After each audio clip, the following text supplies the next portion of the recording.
¿Cómo están? Un gusto encontrarnos nuevamente para tener el resumen de la lección número 9, la creación, el Génesis como pilar, parte 2, para este sábado 30 de mayo del 2020.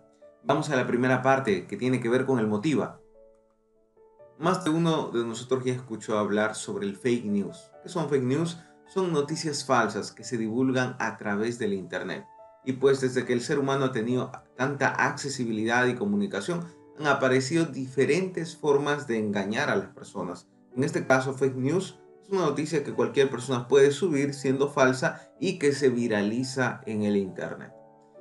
Leyendas, noticias falsas, inclusive ideas que pueden ser descabelladas aparecen con cierta credibilidad en el Internet. Como por ejemplo aquí vemos una imagen, un movimiento que ha surgido hace algunos años, que es el movimiento terraplanista, que invoca nuevamente a creer de que la Tierra es plana. De esto hemos hablado un poco durante esta semana, pero antes vamos a ver el versículo de memoria de esta semana que se encuentra en Salmo capítulo 19, versículo 1, que nos dice lo siguiente: los cielos cuentan la gloria de Dios y el firmamento anuncia la obra de sus manos.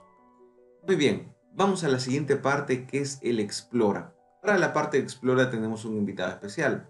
Las partes que vamos a revisar a continuación, los puntos principales son: número 1, la literatura antigua; número 2, la creación y el tiempo; y número 3, la creación en la Sagrada Escritura. A continuación, el resumen y el repaso de la lección. Muy bien, y para esta parte de la exploración del tema, estamos con el pastor Santos Corrales. Pastor, buenas tardes, ¿cómo se encuentra? Un gusto estar en contacto con la audiencia, contigo, y esperamos encontrar en la lección de esta semana ayuda para nuestra vida espiritual. Vamos al primer punto, cuando hablamos de la literatura antigua. Hay algunas personas que encuentran los textos de, por ejemplo, Apocalipsis 7, versículo 1, 20, 7 al 8, como evidencias de que la tierra es plana. ¿Qué podemos decir en consecuencia a estas afirmaciones que realizan? Es aparentemente una contradicción, ¿no? Enseñar que la Biblia habla concretamente que la Tierra está suspendida en el espacio, tiene forma circular, y encontrarse con pasajes como de Apocalipsis, los cuatro ángulos, idea de que es plana. Recordemos que Juan está hablando en un lenguaje profético, un lenguaje figurado, que al referirse a los cuatro ángulos está refiriéndose a la totalidad, ¿no? La Tierra en su totalidad, no a cuatro ángulos de una especie de algo plano, ¿no? El lenguaje de Juan es simbólico y está relacionado con cuatro ángeles, cuatro ángulos, la totalidad de la Tierra, ¿no? Muy bueno. Y Job menciona de manera específica, ¿no? Que la Tierra, pues, es circular, que cuelga de la nada. ¿Cómo podemos nosotros tomar esta afirmación de Moisés en el libro de Job? Tanto Job como Isaías tienen esa coincidencia, ¿no? Presentar a la Tierra como colgada. La expresión de decir está suspendida en el aire, ¿no? La literatura antigua y de fábulas también creía que lo sostenía un poderoso Atlas o cuatro elefantes, pero la Biblia desde sus orígenes presenta que la Tierra tiene esa figura, ¿no? Suspendida en el aire, como la conocemos ahora. Ya la Biblia se anticipó a toda la otra literatura antigua que desviaba a una interpretación no real, no ajustada a lo que la Biblia enseña. Muy bien, durante esta semana y hablando sobre literatura antigua, sobre leyendas, conocimos un poquito esta leyenda de Atrahasis. ¿Cuáles son las similitudes entre la leyenda de Atrahasis y la creación, y sobre todo cuáles son las diferencias? Claro, por esta mitología, la mayor, lo que marca mayormente son las diferencias. Las coincidencias apenas figurativas, ¿no? Pero las diferencias son abismales, ¿no? Mientras el relato del Génesis presenta a un Dios creador, un Dios soberano, feliz, contento creando. En la leyenda, en la mitología, lo presenta como a disputas, a pleitos, que diametralmente difieren, ¿no? Entre el Génesis vemos a un Dios soberano que crea por su voluntad. En cambio, en el otro lado, la leyenda presenta todo lo opuesto, ¿no? Un resultado de convulsiones, de iras. Entonces, hay algunas cosas parecidas que los críticos dicen, ve, el Génesis ha sido un relato de Una las copia. otras leyendas, una copia, pero al final el erudito serio, cuando analiza los dos relatos, él mismo concluye de que hay tremenda diferencia, ¿no? Mm.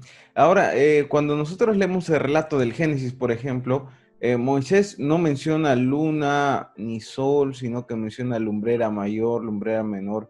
¿Esto fue de a propósito? ¿En qué contexto vivía Moisés cuando escribió el Génesis? Sabemos que había muchas naciones muy politeístas con diferentes creencias, ¿no?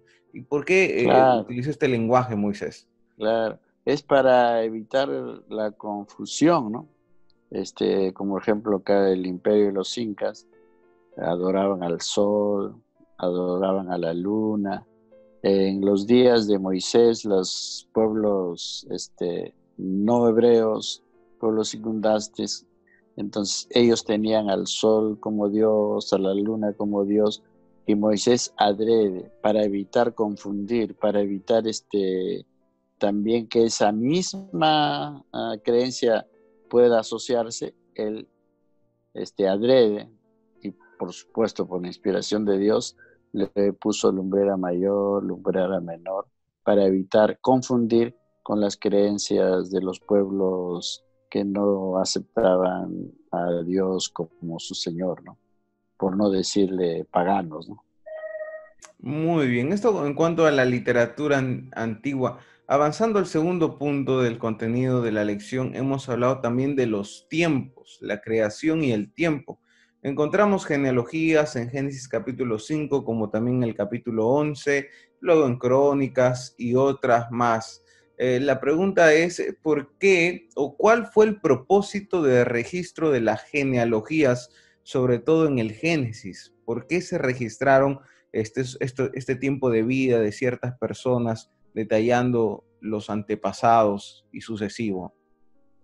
Yo recuerdo cuando antes las iglesias habían muy difundido el año bíblico, ¿no? Y inclusive preguntaba, ¿en qué capítulo estás? Y cuando llegaba a Crónicas o Génesis mismo, las genealogías lo salteaba, ¿no? Sí, que puro nombres, ¿no? Pero no están por las puras ahí. Miren, interesante, ¿no? Dice fulano de tal, padre de tal, tuvo sus hijos a tal año, y cuando murió el hijo tenía tantos años. La genealogía ahora se ha acuñado otro término, cronogenealogía, ¿no? Es decir, uno sumando los años del papá, a los cuántos años lo tuvo el hijo, a los cuántos años murió él, uno saca la cronología y puede llegar uno hasta aproximadamente el año de la creación, ¿no? Por lo menos. Sacar los años del éxodo, el año de la creación, el año del diluvio. Entonces, esa, ese registro del tiempo marca una pauta tremenda, una ayuda, ¿no? Por eso que en vez de genealogía, hoy ya se ha acuñado el término de cronogenealogía, el tiempo registrado en las genealogías, en las fechas, los años. No están ahí por mera casualidad, tienen un propósito específico, ¿no? Ok, muy interesante. Y es más, le dan cierto valor histórico a los relatos, ¿no? O sea, le ponen Lógico. fecha, le ponen tiempos, y es muy específico, a diferencia de las leyendas, por ejemplo, donde no hay esa abundancia de detalles tan específicos como lo encontramos en el relato del Génesis. Y yendo Pues al tercer... Ajá. perdón, pero el aspecto cuidadoso de eso es lo que se llama el registro, ¿no? El registro vale mucho. Con un hallazgo arqueológico encuentras ahí, se data cuándo fue. Entonces uno va a las genealogías de Génesis, etcétera, uno encuentra cuándo fue y lo hace concordar con el otro calendario de los pueblos aledaños, o dice que es valiosísimo. Por eso las genealogías son un punto de referencia muy importante para datar fechas de los hechos bíblicos. Y pienso que Dios se anticipa a todo y sabiendo que vivimos en un tiempo donde se cuestiona todo, las genealogías son un refuerzo para dar la validez histórica que merece el libro del Génesis y la Biblia en general. Yendo al Así último es. punto, hablamos sobre la creación en las Sagradas Escrituras. Si tal vez la creación no hubiera sido citada ni por Jesús, ni los apóstoles, ni los profetas, tendría tal vez algunas sombras sobre este relato.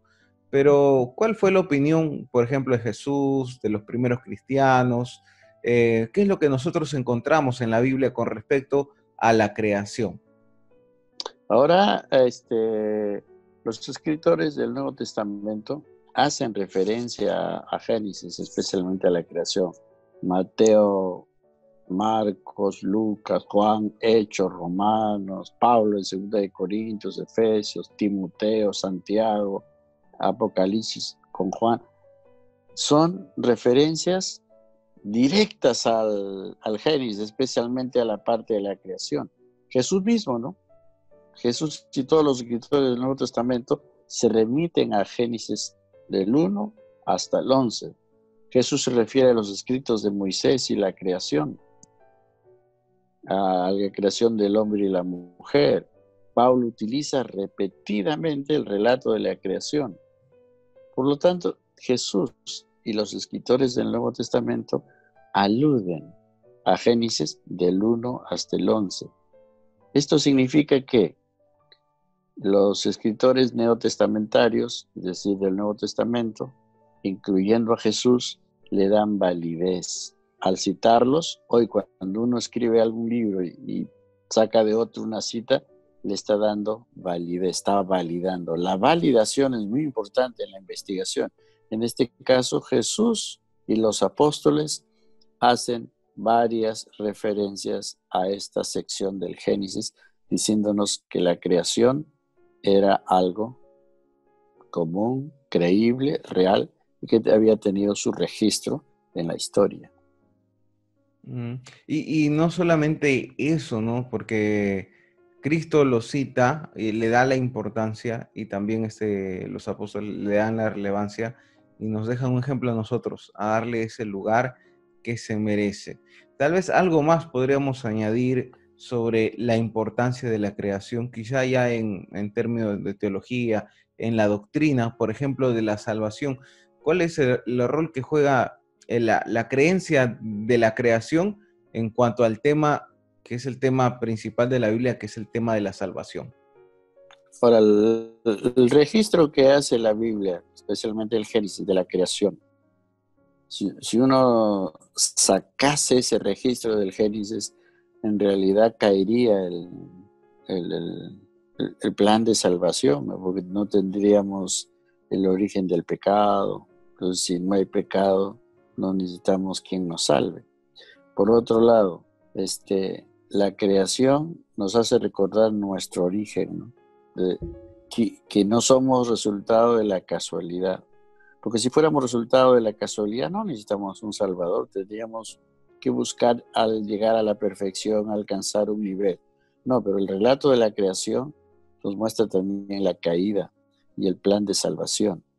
Y el relato de la creación nos apunta, nos hace mirar hacia el futuro cuando todo esto va a ser hecho de nuevo, otra vez. El mismo creador que ya hizo tiene el poder para otra vez recrear todo esto y donde el pecado va a terminar. De ahí la importancia. Si tú y yo creemos, lo aceptamos, que existe un creador, entonces yo puedo preguntarle con toda sinceridad, ¿no? ¿Con qué propósito me hiciste? Pero si yo creo en la casualidad, ¿A quién le puede preguntar? Entonces, cuando yo le pregunto a Dios, creador, ¿con qué propósito me creaste? Entonces voy a encontrar una respuesta, ¿no? Y entre las muchas que hay es que Él me creó para vivir con Él para siempre. Ah, pero el pecado nos está interrumpiendo. Ah, plan de salvación. Ok. Muchas gracias, Pastor. Muchas gracias por acompañarnos en esta parte de exploración de lo que ha sido la lección de escuela sabática para esta semana. Oh, gracias por la invitación. Dios los bendiga. Muy bien. Luego de haber repasado el contenido de la lección, vamos a ir a la tercera parte, que tiene que ver con el aplica. Algunas preguntas que pueden ayudarnos a reflexionar sobre lo que hemos estudiado. Primera pregunta: ¿por qué tanta gente acepta con tanta facilidad una declaración científica más rechaza una declaración bíblica? Es decir, ¿por qué cuando un científico sale y dice esto es lo que hemos encontrado, hemos descubierto, la gente abraza esa verdad, pero cuando alguien dice o predica una verdad de la Biblia, antes pone muchas barreras, prejuicios, juzga y pone en tela de juicio si realmente es verdad lo que dice la Biblia? ¿Por qué será esta actitud? En segundo lugar, ¿por qué es importante que como cristianos aceptemos que fuimos creados? ¿Qué importancia tiene esto para nuestra identidad? Y en tercer lugar, ¿cuál es la importancia de la muerte y resurrección de Cristo? ¿Por qué es tan importante saber que fuimos creados, pero también por qué es importante saber que Cristo murió y resucitó para tener esperanza nosotros en nuestro corazón? Muy bien, después de haber respondido estas preguntas en tu unidad de escuela sabática, en tu grupo pequeño o unidad virtual, ¿verdad? Vamos a ir a la última parte, que es el CREA. Aquí vienen los desafíos. Desafío número 1. Fortalece el hábito de buscar a Dios la primera hora de cada mañana. Sí, haz de esto tu primer trabajo. En segundo lugar, estudia la Biblia. Léela, pero que no solamente sea una lectura, sino que sea una meditación. Interioriza lo que dice la palabra de Dios en tu corazón. Y en tercer lugar, comparte a Jesús, comparte esperanza. Lo que tú conoces ahora, tal vez piensas, pero no conozco mucho. Eso que conoces puede ser de gran bendición para alguien que necesita escuchar la palabra de Dios. Que Dios te use, que seas de bendición para los demás y que el Señor pueda acompañarnos en la predicación del Evangelio. Muchas gracias por acompañarnos en este resumen de la lección. Recuerda que esta presentación está disponible en formato Prezi, PowerPoint, PDF en la descripción de este video para que tú lo puedas descargar. Que Dios te bendiga y Maranata.